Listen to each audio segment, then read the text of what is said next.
electricity, they didn't assign you the captain. Oh, I thought you were captain.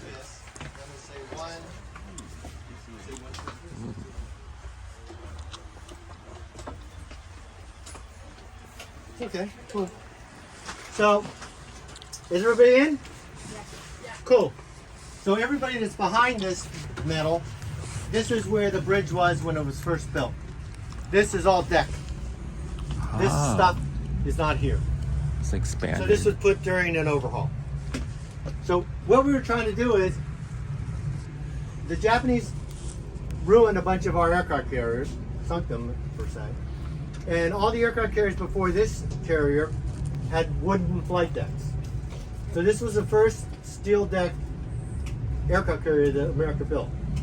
And women built it in 18 months, and the Japanese signed the agreement to end the war 1 week before we commissioned this ship. So they were all ready to, and it was set up, it was a straight deck carrier, and we were just using propeller planes at that time. And so we had, I think, 17 wires across the deck, and we didn't have the ability for a plane to keep going afterwards. It had to land on the deck, otherwise it hit stuff. So that's what we got. And so I want you to look back there. There's the Midway, a replenishment ship, and another ship. That's how close we are when we're doing underway replenishment. And like I said, that is a replenishment ship. It's smaller than us. Okay? Mm-hmm. So I want to talk about the captain. So the captain is a naval aviator who is now a captain of an aircraft carrier. So if she's successful with this, she will become an admiral. No, she is in a position to become an admiral. If she's unsuccessful with this, she will never become an admiral. Because there's another 10 naval aviators who are captains of other aircraft carriers, and they only have to live 2 years if they're successful. I mean, because we don't make a...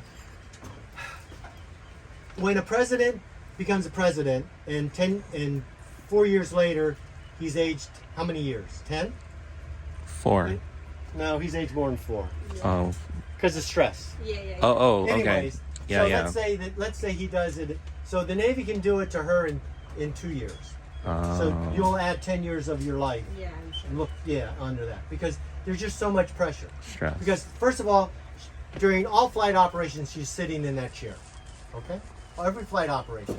The other guys, the boss and the mini boss, she thought that was tough. She's sitting in that chair, and all underway replenishments. She's not sitting in this chair, but she's in a chair over there that we'll go to at the very end. And let me see what else. Oh, and see, in anchor detail, she's there. And for any special ops we're doing, she's there. So basically, she lives in that chair. And she has a at-sea cabin that she can go to when she's up here to sleep. And basically, when we're at sea, she's on this deck. And so this would be her marine orderly. And she would bring her breakfast, lunch, and dinner up here. Dinner, mid-rats, whatever. You get all your meals pretty much up here, and any paperwork that you're doing, she would move it to wherever it needs to go to get everything done. But she's only here for 4 hours. And everybody else on the bridge tour is only here for 4 hours. But you're like here for a long time. Sorry, but... but that's how she can become an admiral, is to do that. And so I started out, I was junior officer of the watch. See me with a little hat on? That's me. Put your hand up. That's me, junior officer of the watch. I came up here, I was 3 months as junior officer of the watch. I'd been officer of deck on a landing ship tank, which is a marine vessel that we don't even have anymore. And then I became junior officer of the watch. That's me in the vans. I look good in vans. Heck yeah.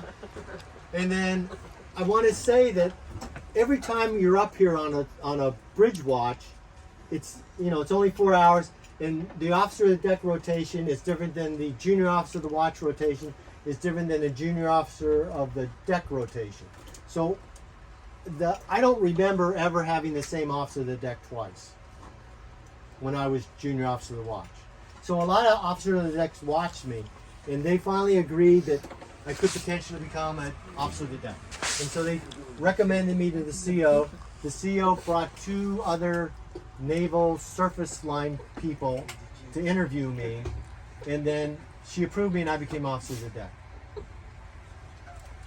So that's what that is.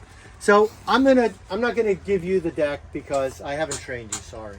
Oh, So I'm gonna keep the deck, but I'm gonna tell you that on the Midway the dressing or the frosting on the cake is the officer of the deck basically moves the ship around as he sees fit. On any other ship, number one, you're not center of the formation, so you really don't move around as you see fit. You move because you've been told to move. And the other thing is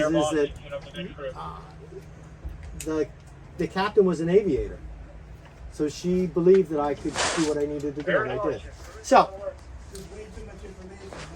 I would tell the formation, I'd say, this is schoolboy. I'm turning left to course 160, and I'm going to increase my speed to 22 knots. And they would all acknowledge. And once that's acknowledged, I would then tell my helm, I'd say, helm, come left to course 160.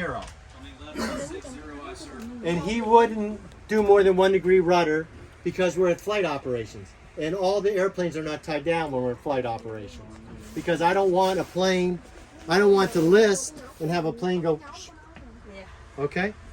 So he would do that. And when he's steady 160, he'd say, steady course 160. And then you say you're magnetic heading to like 152. Steady course 160, magnetic 152. Perfect. And so the